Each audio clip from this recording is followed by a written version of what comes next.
Hello, and welcome to the fourth episode of our podcast. Yay! Woohoo! So if you are new here and you are just diving in, make sure you check out our first 3 episodes where we are really laying the foundation here for supporting a healthy gut and healthy hormones. And we're really kind of going through what we're referring to as a back to basics series, where it's a big goal of our podcast to really support you from the very beginning and not to take you into the weeds before you've laid that really supportive foundation. And today we are going to be diving into detoxification and drainage, which gets a little bit into the weeds, but we really consider this to be fundamental, foundational, and really kind of essential for supporting optimal health. But if you're new, make sure to listen to the first 3 episodes, and that's going to really tee things up nicely for you to get the most out of our episode today. Love that. We're always about progress and not perfection. So we always kind of think back on all of the foundations and kind of chip away at them gradually. So we certainly don't start with detox and drainage, but we're diving in today. So even the word detoxification. So it's a fairly trendy word these days. So trendy. The most. But unfortunately, it's often misused and misunderstood in its application. So essentially, when it comes to especially when detox is tagging along in like the marketing materials of skinny teas and juice cleanses and all those fun things, it's most certainly being misused. So in the nutshell, detoxification is essentially talking about our body's ability to self-clean itself and package up waste materials to be taken out in the theoretical trash. So it's a collection of chemical processes that occur predominantly in the liver that require specific nutrients and key processes to occur for it to function properly. So often the emphasis on detoxification is the avoidance of foods or drinks, when the real emphasis should be on what we want to include rather exclude. And that's really what we're going to be diving into more today. And what's missed even more in this trendy detox world is the role of drainage alongside of detoxification. So drainage might be a new word to many of you to hear. Drainage is the actual removal of the trash, quote unquote, that got packaged up from this detox process and gets transported physically out of the body. So it's these 2 processes, this detoxification and this drainage, that must be happening together in order for the body to effectively take out its trash, do its self-cleaning process. Like, get ready for a new day. And so effective detoxification and drainage processes are required in the healing of gut and hormones. And that's really why we're focusing on this, because we are really trying to help to lay the foundations for optimal gut health and hormonal health. We can't heal if we're not helping the body to take out its trash effectively, but we don't need crazy fancy things to do that. So we're going to dive into all of the things, detox and drainage today, and some of the most impactful actions that you can start today, tomorrow, the next day to ensure that your body is taking out its trash. So Jilly, you want to tell us more about what detox isn't? Yes. So let's talk about what detoxification is not.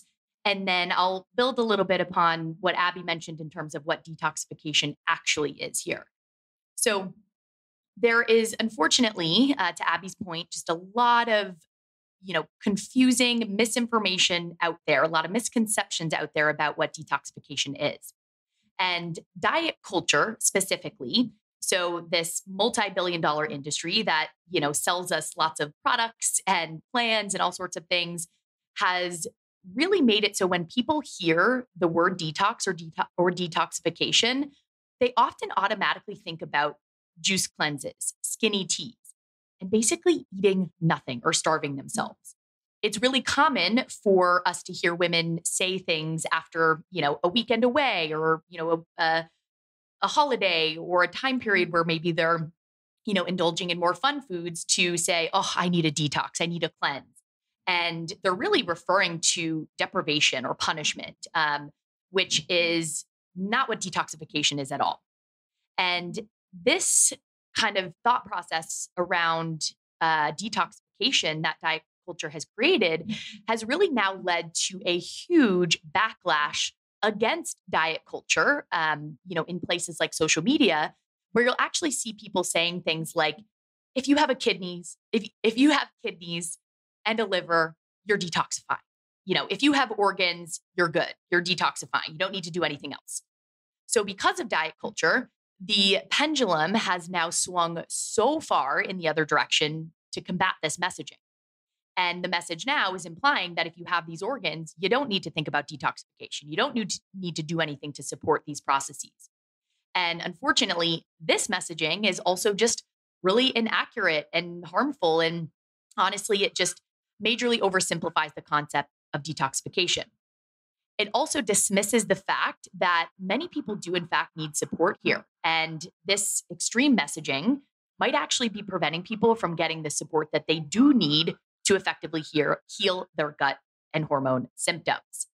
So lots of confusion out there about detoxification and a lot of polarizing messages that just make it really confusing for people to navigate at the end of the day. Yeah. I'm like nodding like so hard listening. I'm like, yeah. Yes. Because it's tempting to say like, yeah, we have kidneys, we have liver, like that makes sense. So like, why do we need like any additional support, or to be fearful when someone says like, oh, let's give you some liver support. Like I've kind of said that to clients before and they're like, oh, like, am I dying? Like, do I have cirrhosis? Like we jump to this kind of catastrophic extreme of like, oh, I must need a new liver. Like just, take mine out and give me a new one. And really like our detox system is an incredibly regenerative, restorative, and flexible system that does have some, key things that we can kind of pull and push on to help to support us. And it's an opportunity, but we don't have to purchase these crazy things or do, some of the suggested things in order to get a huge amount of support in those systems. Absolutely. And I think to Abby's point, our bodies are so smart, so intelligent. Little plug, our bodies have our back. Yeah. Right? And, yes, our bodies do detoxify naturally. But what we will talk about in a minute is also a lot of things in our modern world that make it more challenging, or even things like genetics, right? So there's a lot to unpack here, and we really just want to break it down and simplify this for you today. So you do have action steps, and you do actually understand detoxification on a basic level. So let's clear the air and define exactly what detoxification is. Abby touched on this a little bit, but again, I just kind of want to tease this apart a bit more. So we're really clear here on what we're talking about when we say detox or detoxification. So when we say detoxification, we are referring to the biochemical process for removing toxins from the body. And this is happening through the conversion of fat-soluble compounds into water-soluble compounds that then get eliminated via poop, urine, and sweat. Toxins themselves are specifically compounds that are harmful to humans. They are toxic. Toxins, sorry, Will.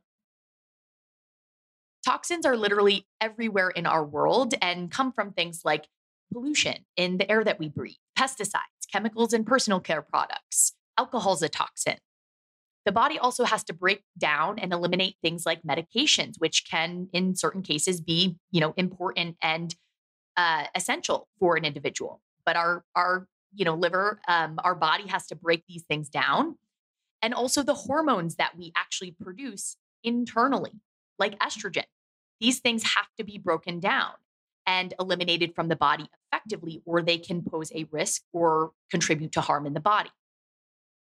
Detoxification is a foundational function in all of our cells in our body. But it is most concentrated in the liver, which is what you'll hear us talk about a lot in terms of what's happening in the liver. There are 3 kind of primary phases of detoxification. Phase 1, liver detoxification or functionalization, is where different enzymes are actually breaking down these toxins and creating highly reactive free radicals. Phase 2 liver detoxification is often referred to as conjugation. This is where large molecules join together with the free radicals to produce those water-soluble substances that are less harmful, that can be packaged up, and safely eliminated from the body. Phase 3 is actual elimination. So this is the elimination piece where all of those toxins that have been broken down, packaged up really nicely, are going to get eliminated via the sweat and the urine. So detoxification as a whole is actually a very energy and very nutrient intensive process. So in order for your body to move through phase 1, phase 2, phase 3 detoxification, we actually need a lot of support from things like B vitamins, amino acids, minerals, antioxidants, and way more, just to operate on a basic level. And ironically, and I think this is a really important thing to point out, many of the trendy diet culture detoxes, cleanses, all of those things that people think about when they hear the word detox or detoxification actually deprive the body of the very things that it needs to be able to detoxify and to do its job well. So if we need, the B vitamins, amino acids, minerals, all the things, and someone's on a detox drinking, water with maple syrup and cayenne pepper and lemon, we're missing all the key things that the body actually needs to break down these toxins, which is wild, right? It's so wild. And the idea of all three of those processes, it's about balance. So we don't even have to approach it with saying, okay, well, now I need to obsess about all of the things that Jilly just talked about of the B vitamins and the amino acids. And we're going to give you those tools of the things that you can do, but also even the balance of phase 1 and phase 2. Like that's what flows through our detox pathways. So we really want to think about approaching all of the processes in the body with balance and really trusting in the quality of things that we put in will ensure the quality of things that our body puts out. 100%. And I love the emphasis on balance because I do think with an episode like this, it is easy to kind of get, a little bit too zoomed in. And it's important to have this information. It's important to be aware of the things that you can do to support detoxification, but we have to zoom out, look at the big picture and, work towards achieving balance overall. So that is really detoxification in a nutshell. And before we move on to talking about the specifics with how do we support detoxification and all the dirty details there, Abby, would you speak to the drainage piece of things? Abby is the drainage queen, if anyone didn't know that. My favorite topic. And probably a new word to many of us, or maybe we've started hearing whispers of it, or maybe you follow me on Instagram and hear a lot about it, or Jillian on Instagram and hear a good amount about it. So the idea and importance of drainage in relationship with detoxification is really glaringly overlooked and often not discussed at all. But both of these processes, that's the detoxification and the drainage, are so important to happen together to effectively self-clean the body. So drainage is the physical removal of waste from the body that move through a very specific process to physically leave the body, most optimally through bowel movements, which is why that's nicknamed the third phase of detox because of its role in taking the physical trash out.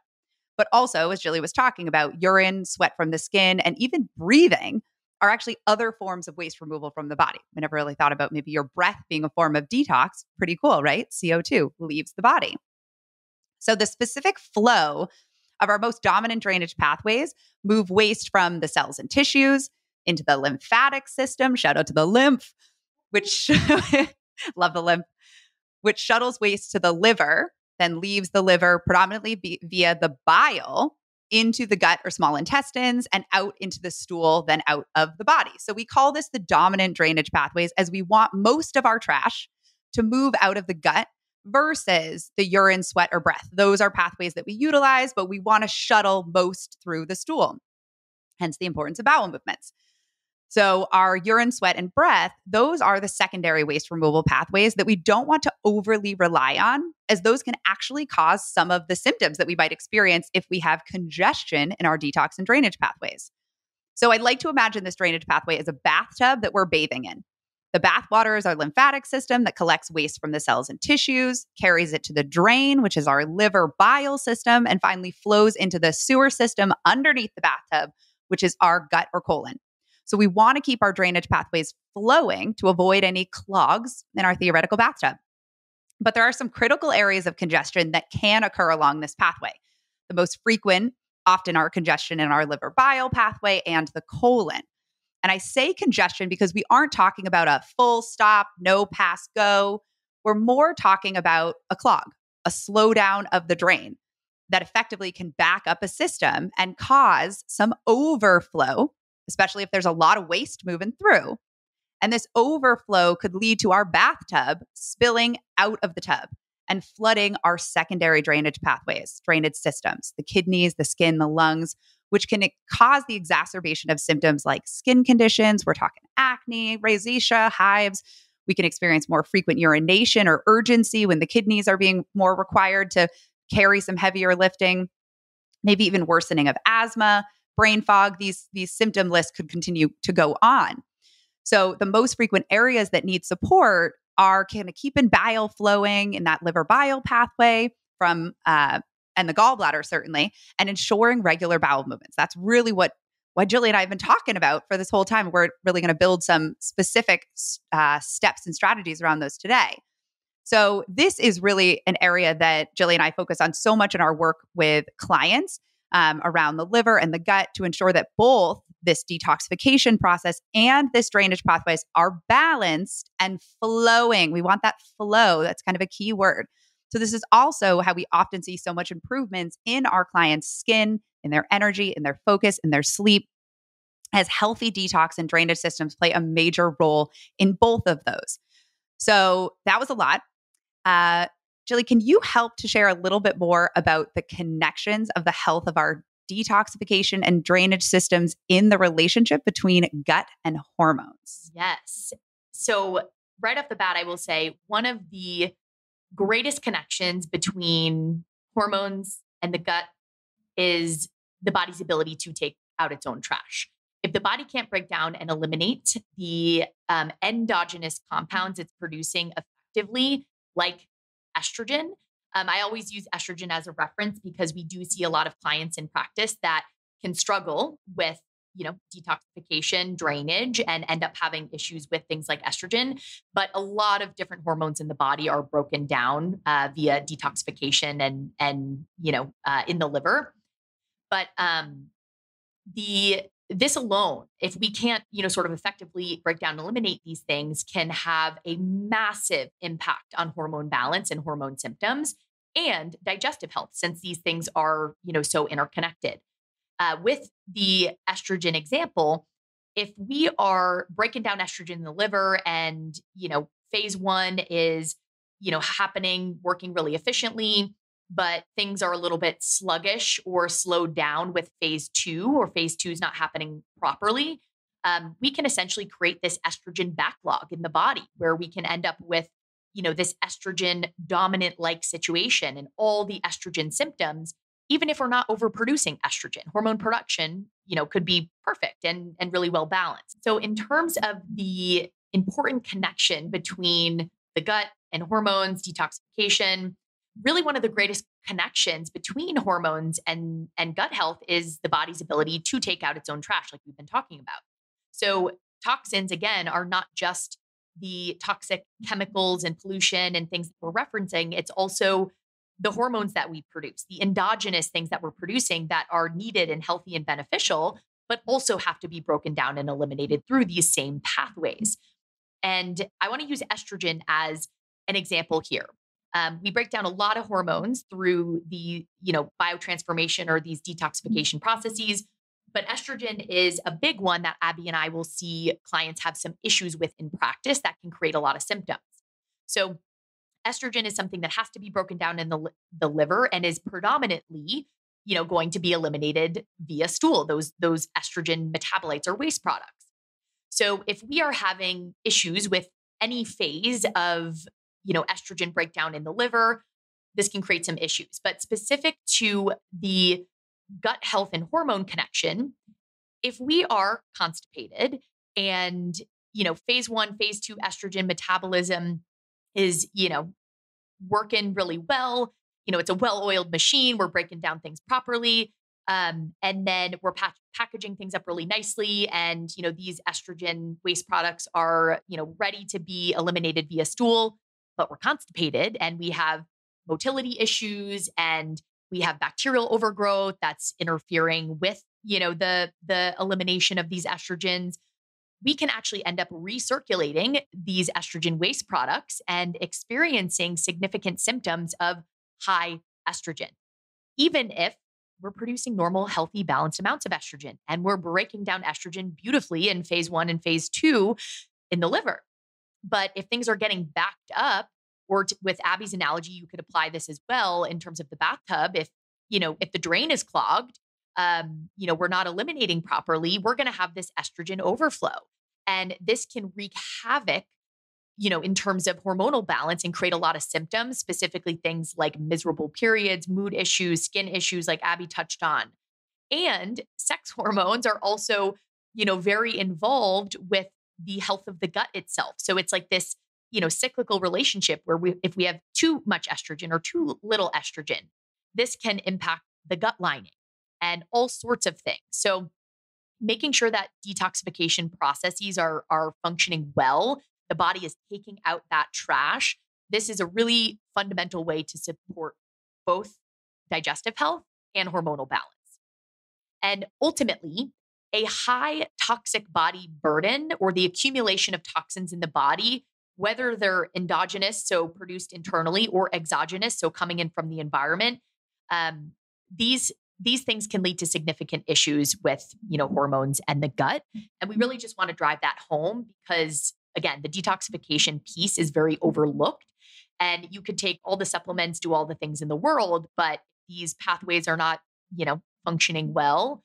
We're not eliminating properly. It is going to create issues with both the gut and yeah. And this is where I think a lot of us might look to like blood labs of like, well, what's my number of progesterone or estrogen or inflammation or like any of these, like, what's the number? How much do I have? Do I have enough? There's like, do I have enough is a lot of the questions when we at least think about hormones. And sometimes it's no, but sometimes the answer is yeah. And then it's kind of like, well, what else is happening if we're not, having healthy, comfortable, easy periods, or if we're struggling with, fertility, if we're having any of these other issues, skin conditions, what have you, that list could go on. And we're not really, the conversation doesn't pivot to, well, how's the trash system working?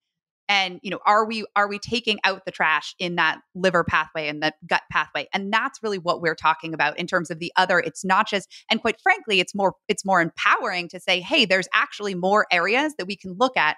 So, if you do have blood labs and either they look perfect and you're struggling, or they don't look great and you're struggling, we want to look at these other pieces because those are some huge areas that really do need attention. 100%. And something, interesting I want to point out too, that I think is worth mentioning, and also in regards to kind of the gut hormone detoxification connection. We will often see in practice and people are only doing this with good intentions, but people will start, they'll overlook the fundamentals, the things that we covered in our first few episodes that are so crucial, and start, taking detox supplements, right? Things that are maybe geared towards supporting balanced hormones. And, they start taking products that contain things that may speed up certain pathways. And they're not eliminating and going the bathroom every day. And, this is going to make symptoms worse. Or, they're taking things that are going to, speed up one of these, one phase of liver detoxification without considering the other. And again, we create this big backlog. And to even add to that, not to make things more confusing, but supplements like, sulforaphane and indole carbinol 3, things that like support healthy estrogen metabolism are really, popular and trendy, and they can be effective and beneficial in the right context. But we need enough stomach acid in order to be able to actually utilize those things. So, if someone is having digestive health issues and poor stomach acid production, we would need to choose something like DIM, a different product that doesn't require, maybe as much stomach acid while we're working to improve that dynamic in the gut. So that's why you can't look at the gut in isolation. You can't look at the hormones in isolation, and you can't look at the gut or hormones without talking about detoxification. Yeah. And then I think about, well, why would someone have low stomach acid? And you're like, well, how's their stress level? And you're like, oh God, we're back to the basics. Here we go. Yeah. So there's, when we think about this trash idea, it's like, all right, well, why are we taking so much trash out in the body? Like what's kind of challenging our body, particularly in this modern chaotic world? And we love to use this term because it really does refer to this crazy world that we find ourselves in, where there's a lot of exogenous trash in this 21st century modern world today, and more than our bodies have ever been exposed to before. So it's kind of a simple equation. More trash flowing through our pipes, talking about the bathtub, more opportunity for congestion. That's, not a crazy equation, but we're going to go a little bit deeper and just to talk about what qualifies as trash today. So a huge category is our personal care products that contain hormone mimicking chemicals. And these products mimic estrogen, which is the example that Jilly was talking about, in both men and women. And too much estrogen can lead to congestion in our liver and bile pathways, as well as many of some really undesirable symptoms, from hormonal symptoms to even kind of female symptoms in men. So personal care products include things like makeup and shampoo and lotions, and certainly that list goes on. But that list doesn't stop there for the exposure of these estrogen mimicking chemicals. We are exposed to these through the use of plastics and cleaning products, air fresheners, candles, even receipt papers. So we have a lot of exposure. And that's where that idea of balance is kind of coming from. And just to add to, the kind of personal care product situation, and specifically the xenoestrogens, or those, estrogen mimicking chemicals, I don't love this term, but in research, these estrogen mimicking chemicals are often referred to as obesogens, in that they actually contribute to metabolic disturbances. They accumulate in adipose tissue, fat tissue, and they can actually lead to, shifts with weight and metabolic parameters just from exposure to these things, which I think is just so wild. And it's just not talked about, which is mind-blowing to me with all the data that's accumulating, or the association with some of these chemicals, like with the paper receipts that you mentioned, and infertility. It's wild. And, obviously, Abby's mentioning a variety of things here, and it doesn't mean, you need to go throw everything out tomorrow, but, to have this knowledge and to be able to kind of start setting some priorities and making shifts can actually be really powerful for the gut, for the hormones, fertility, for metabolic health. These things are really big deals, and no one's talking about it. And it's certainly not lost on me the irony of, our makeup and our self-care practices that could very well be causing some of the things that we're trying to cover up, that we're trying to mask in the body.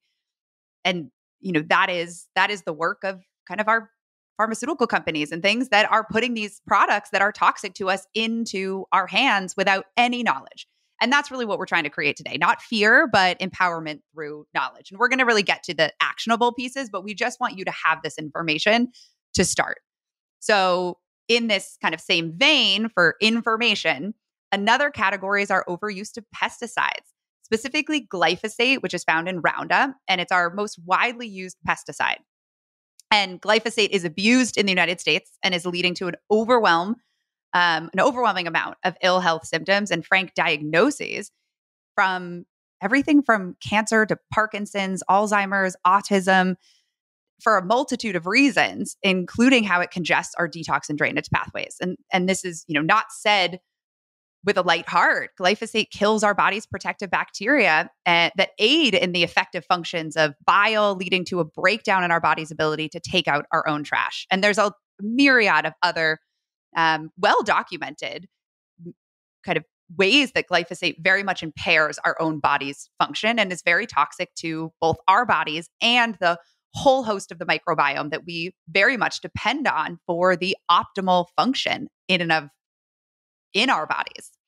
And with the glyphosate piece of things, this is always just so mind-blowing to me, and how, really kind of how behind the US is with some of this stuff.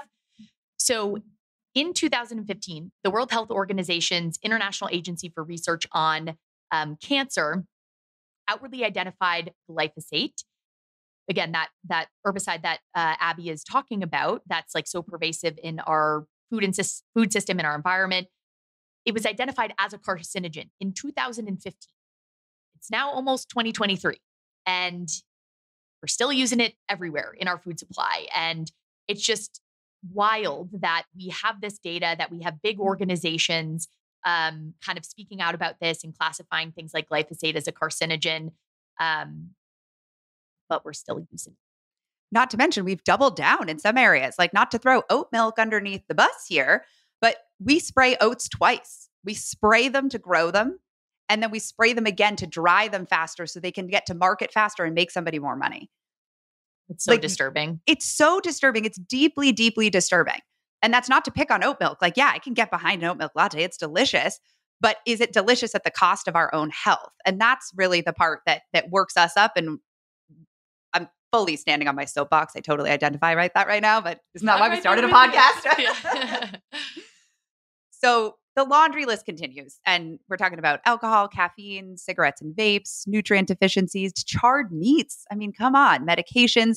These are often things that we're better at doing sometimes. So this is where that conversation of balance is coming in.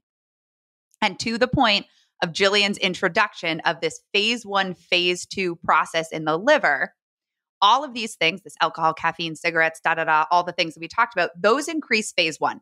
So phase 1's running along. What increases, Jilly, what increases phase 2? So things that, you asked me like what helps that. Oh, yeah. Okay, yeah. I thought you meant, okay. So things that are going to help with phase 2 are going to be things like amino acids from high quality animal protein, things like antioxidants, magnesium, choline, folate, lots of nutrients that, the body requires to be able to actually, break down and metabolize those things that are coming through phase 1. So that balance of we can invite things into our lives.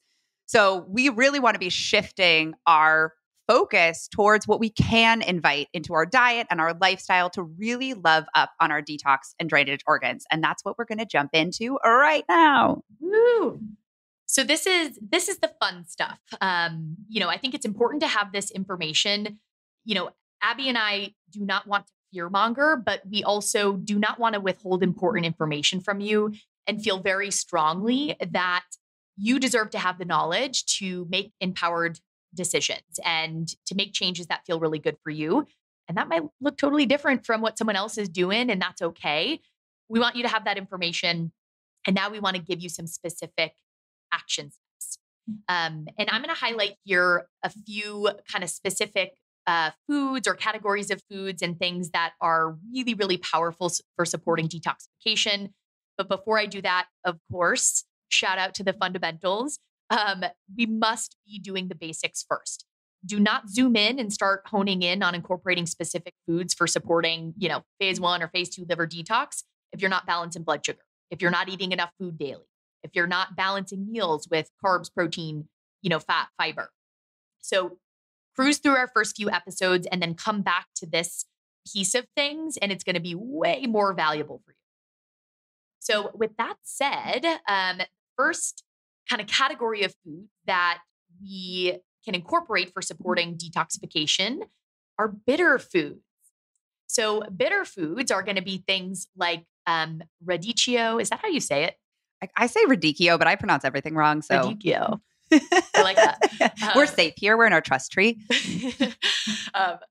Dandelion greens, arugula, fennel seed, citrus peel, cranberry, things that actually are bitter. So those are just a few examples. But these bitter foods essentially stimulate bitter receptors in the mouth, on the tongue. Sorry. So these bitter foods essentially stimulate bitter receptors in the mouth, on your tongue, really throughout the digestive tract. So in the stomach, on the pancreas. And these bitter foods, they help to stimulate or encourage the production of your body's own digestive secretions like stomach acid, enzymes, bile.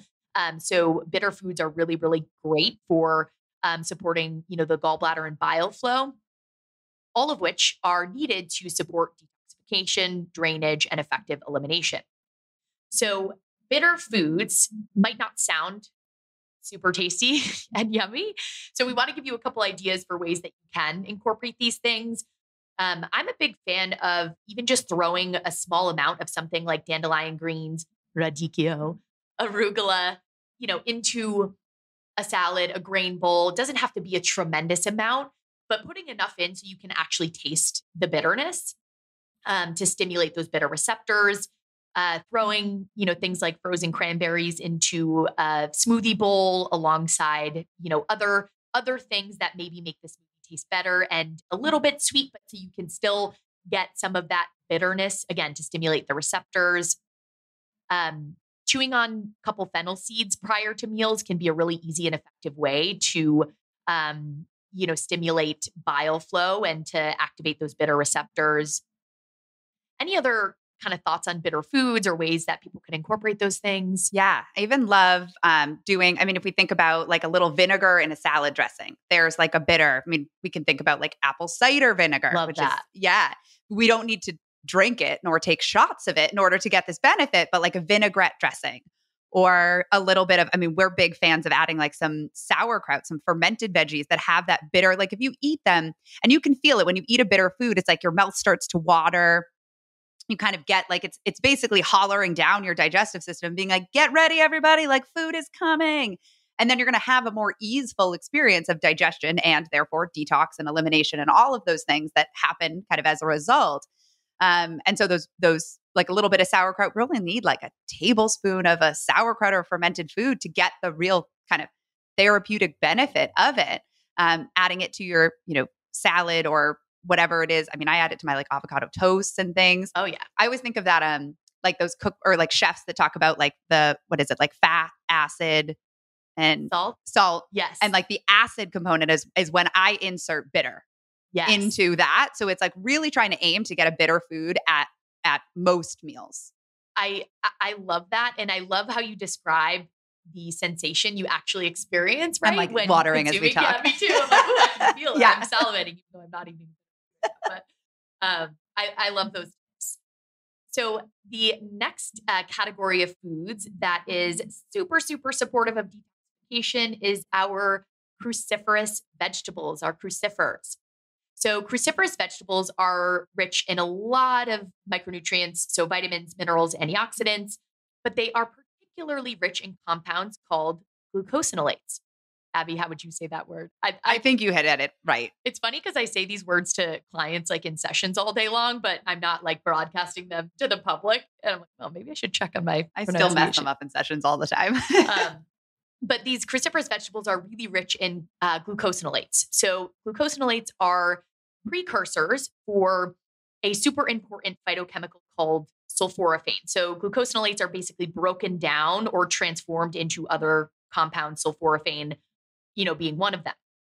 Sulforaphane activates an important stress response pathway that we refer to as NRF2 and NRF2 that induces or upregulates phase 2 detoxification enzymes in the body. So that phase 2 that Abby was mentioning that, people will often get a little bit stuck at, when we're drinking alcohol or there's more, certain toxins are exposed, that we're exposed to.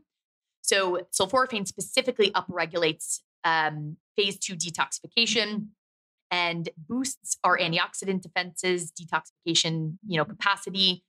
And, cruciferous vegetables are just really, really wonderful for so many reasons, but definitely for detoxification.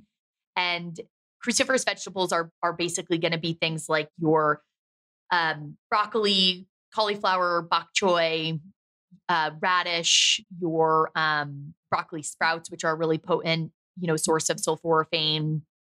What other ones am I missing here? Like Brussels sprouts would be on there. Brussels. Anything that's like super smelly of like food, Yes. which is maybe not the most appealing way to describe food, but like asparagus would be in there. It's your sulfur. Yep. Your sulfur rich veggies. It's those sulfur compounds that are so smelly and beneficial. We love the smelly foods.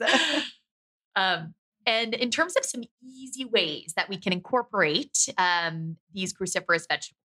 So I think about, or things that I recommend to clients often.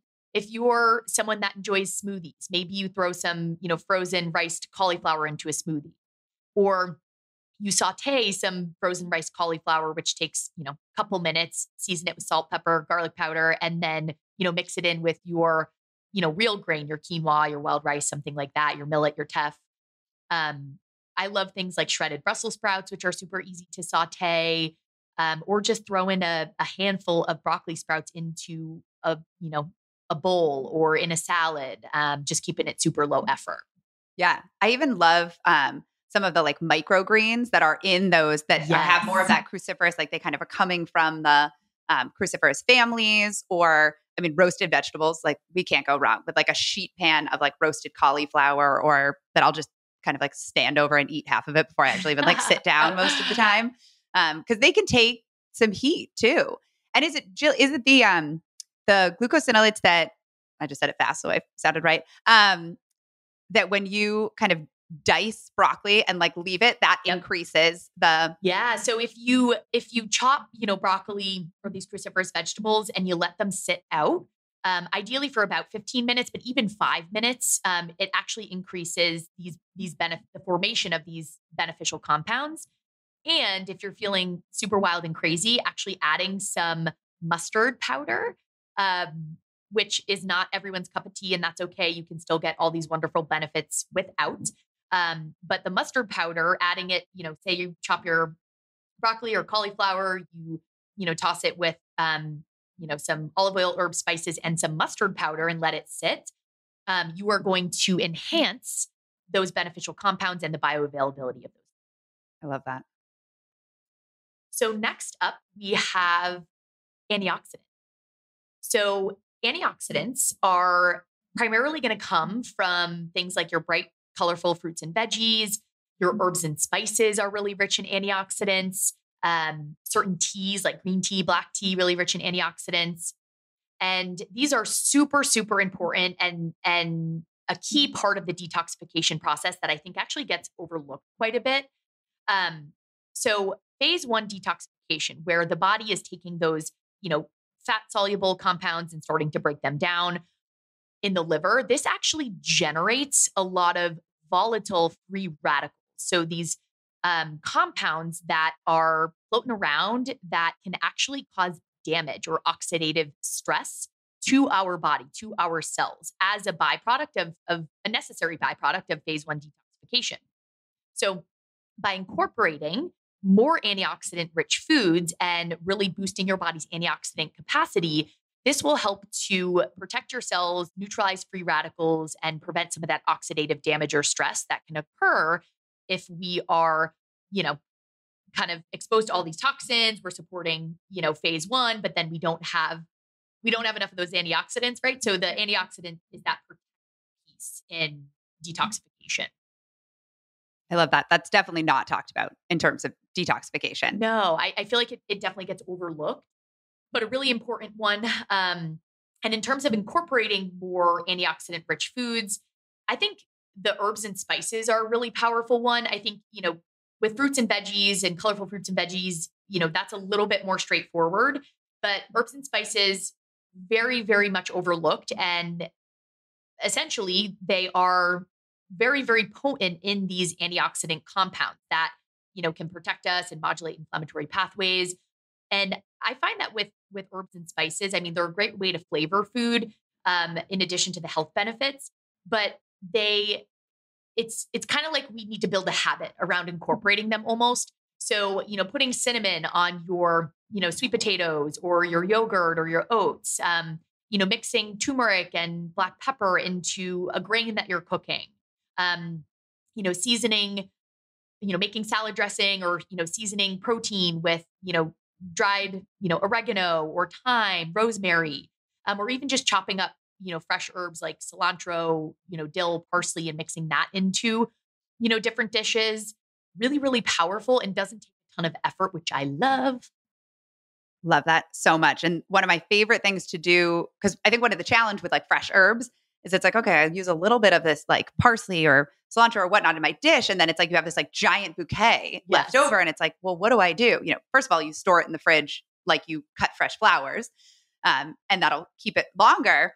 But then we can make what I lovingly call like a green sauce from it. Oh, yes. Best ever. You take those herbs and whatever you have, be it dill, be it cilantro, be it like parsley, basil, you name it, throw it in a blender and then throw some fat. So I like either an avocado mayo or an olive oil or avocado, some acid. We could bring our bitter in with some vinegar here or some lemon juice. and then I like some onion and garlic to give it some like kind of potent flavor and some salt, and you like zhuzh it up. And there is a dip for veggies for more of your antioxidants. There's a salad dressing. There's a spread for fish or, what have you. And you've used up, and that'll stay well for, I like to say up to a week, just put in an airtight thing. Oh my gosh. And I personally can attest to how freaking delicious green sauce is. Every time Abby makes it, she does all sorts of different herbs like she's mentioning, and it is always so killer. You will inevitably see people just like spooning it, standing over the green sauce. We will also make sure, so Abby has kind of the formula or a recipe for green sauce on her Instagram, and we will include that in the show notes, and I highly recommend checking it out. Okay, last up here in terms of what we want to highlight, this is going back to covering some of the things that we talked about in the fundamental food episodes, blood sugar episode, but it's worth mentioning again, and that is protein, adequate protein intake. So protein, especially our high quality animal proteins that are rich in, certain bioavailable nutrients, are really, really key for detoxification. Specifically, protein is a rich source of B vitamins. B vitamins are essential for both phase 1 and phase 2 detoxification in the liver. This is where the juice cleanses, where you're drinking the green juice, the beet juice, all the things, which, certainly can have a place. But if they're taking the place of the protein in our diet, we're actually impairing detoxification in a major way if we're not getting all of those great B vitamins. So B vitamins from protein, super, super key. And then also amino acids, which are going to come from protein. And we're going to get sort of the most bioavailable kind of complete picture with amino acids, again, when we're incorporating some animal proteins, eggs, fish, chicken, beef, bison, lamb. You do get amino acids in some of your good quality plant proteins as well. So your organic tofu, tempeh, your legumes, things like that.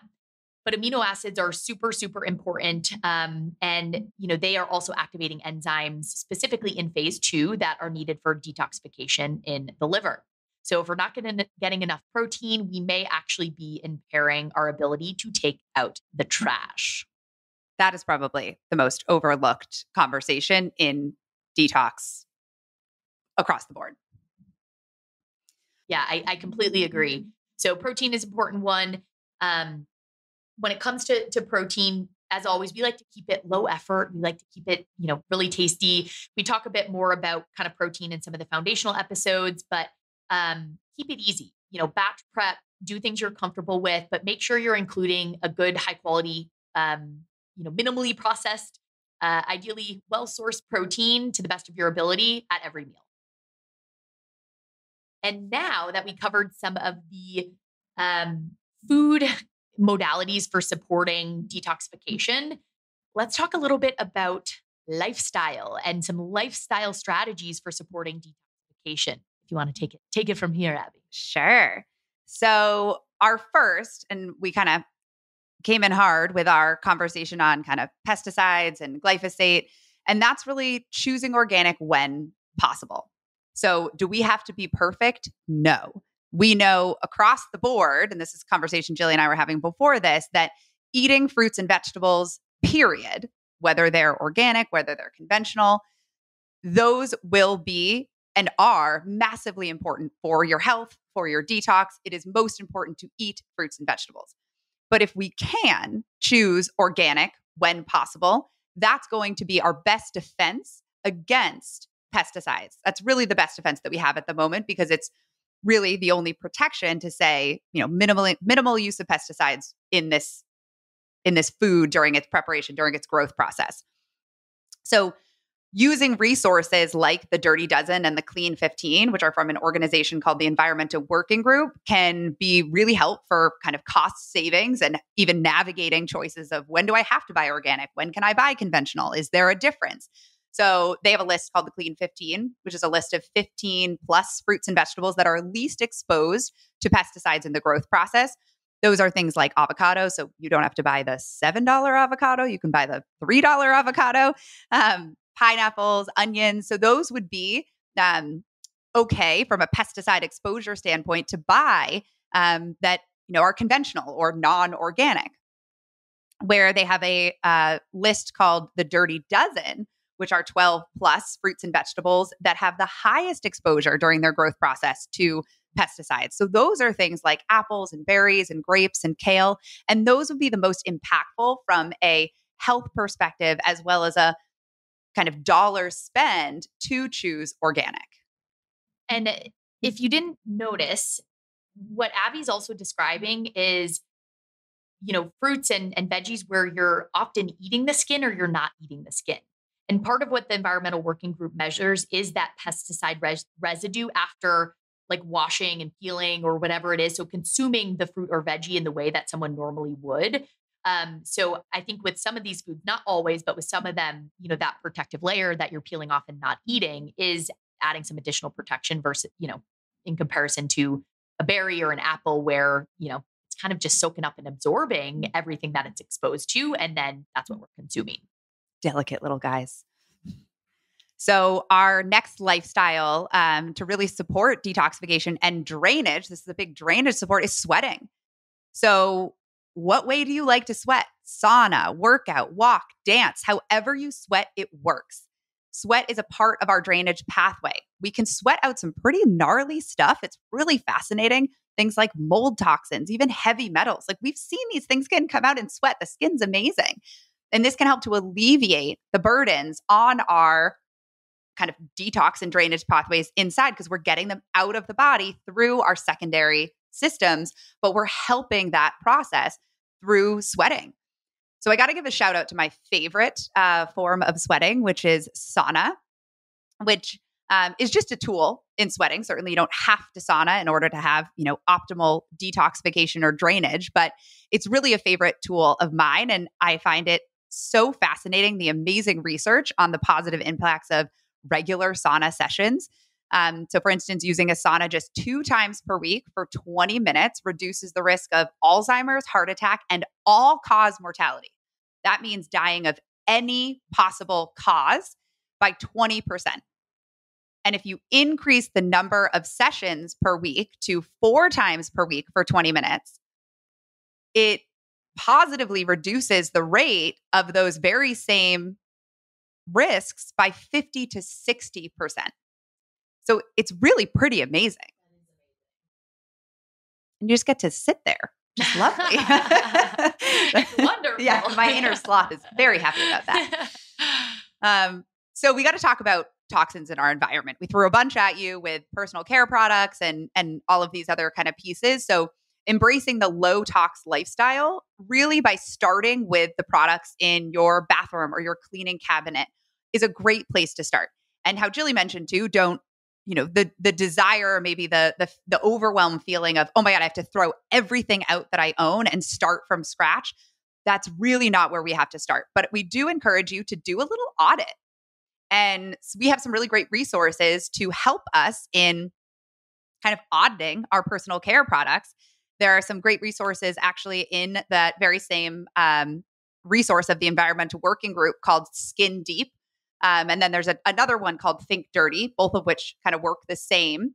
But both of those have an app that you can download to your phone that actually have a barcode scanner that you can scan your personal care products and it'll give you a score kind of on a 0 to 10 scale to tell you how quote unquote toxic your product is.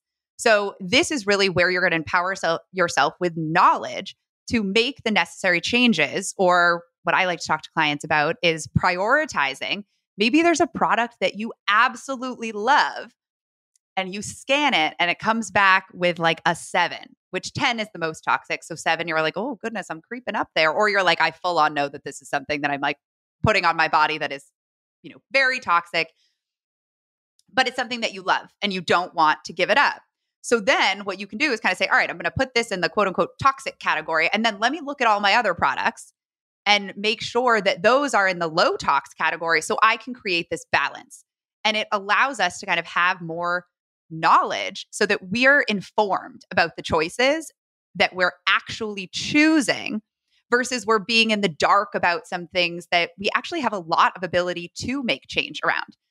So we can also choose to shop at purveyors that help us to do some of the sourcing of these clean products. So my favorite places to shop for clean skincare and personal care products are places that do some of the heavy lifting for me to identify and eliminate some of the most kind of burdensome toxin products so that I can shop with like a levity of just like, I'm looking for like pretty fun things that are going to, help my skin and be nice makeup and all those types of things. So some of those spots, we'll give some shout outs here.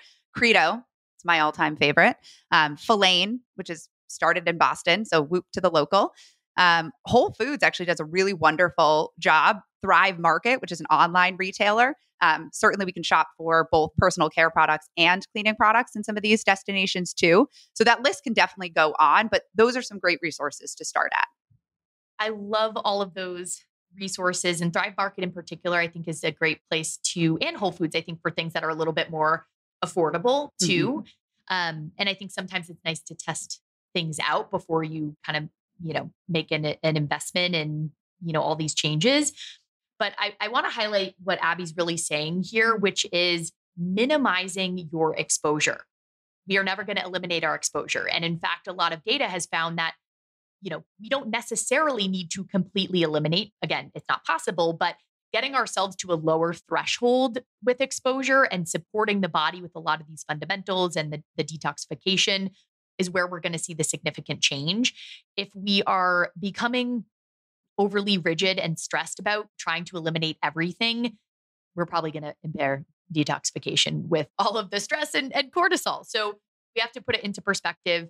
And I think a helpful tip too is as you run out of something, see that as an opportunity to maybe look for an alternative.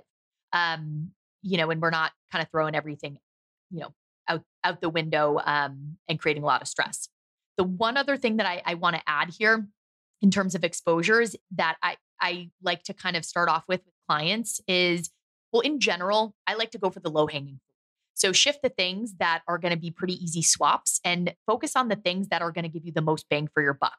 And that, in my mind is usually going to be things like the personal care products, the cleaning products, like Abby mentioned, and also exposure to just plastics, in food. So plastic water bottles, plastic food containers, specifically. So anything that's holding liquid or food that you're consuming, and specifically things that you are heating up. That's where we see those estrogen mimicking chemicals leach into our food. So a really impactful shift for you, one impactful change could be, oh my gosh, I'm going to swap out my plastic water bottle for a stainless steel or glass one. And you're drinking out of that all day long. You just made a significant dent in minimizing your exposure. Or maybe you're using all plastic Tupperware and maybe you can't afford, the investment with glass Tupperware right now. So we just make sure that we're not putting anything hot in them as a starting point. And then maybe we pick up some glass ones and start to use those for, storing, leftovers or liquids. And we're just using the old plastic ones to store like dried goods, nuts and oats and seeds and things like that. So again, it takes time to make these shifts and you want to be methodical about it. And you also want to grab for the low hanging fruit and the things that are going to give you the most bang for your buck with minimizing exposure. That's a very good point because it could be a big topic and it can feel overwhelming. So if you're at the point that you're like, holy moly, where do I start? Like, take a breath, one step at a time. And then our last point of a shout out to kind of things we can welcome into our lives to help to support detox. This one's a tried and true favorite of both Jilly and I are castor oil packs. So it's kind of amazing also to see, I feel like castor oil packs, maybe I live in a bubble, but gaining popularity in like the last year or so because they're really gentle and effective ways to promote both detoxification and drainage, and they're external to the body. So castor oil is rich in anti-inflammatory and antioxidant nutrients, and it's a fatty oil containing omega-9 ricinoleic acid, there's another one of pronunciation, and quercetin. So this is really that point that Jilly was making of antioxidants and their importance in our detoxification pathways. We can actually use this to help to welcome those in. And it's not something that we're even needing to eat. We actually topically apply it. So these nutrients help to promote more bile flow from the liver, and they can also aid in reducing constipation. So talk about the perfect trifecta of the hormones and gut and castor oil packs. So both key aspects of drainage and detox systems. So a castor oil pack can be done in a number of ways, and it essentially consists of applying castor oil often to a cloth and then laying that cloth over the low belly, maybe flanking it a little bit more to the right side. So you're kind of embracing that liver gallbladder area. And this can be done for just a period of 30 to 45 minutes while you're maybe lying down, reading, or just getting ready for bed. Or you can sleep with it overnight. There's some that have if you want to get fancier with your castor oil pack, you can kind of tie it around yourself or buy ones that have ties. But it's a great resource to utilize to really help to kind of get some more tools in that detoxification toolkit. And it's particularly helpful to bring in to alleviate constipation, even period cramps. So they're best used every day or overnight for several days in a row to get the best effect if you're really looking to relieve some of those more acute symptoms, be it constipation, period cramps kind of leading up to your cycle, or certainly times of the month that you might find yourself more constipated, or if you're regularly constipated, you can use them daily.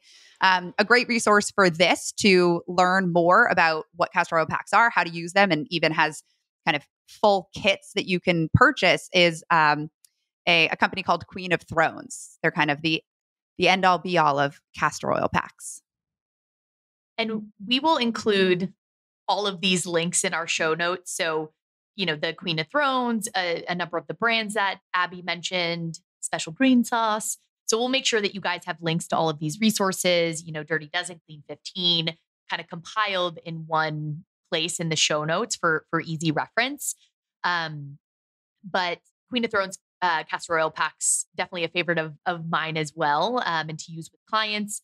And one little plug or side note I want to make here is that there's some, misconception, weird messaging out there that women are hearing they can't use castor oil packs during their period.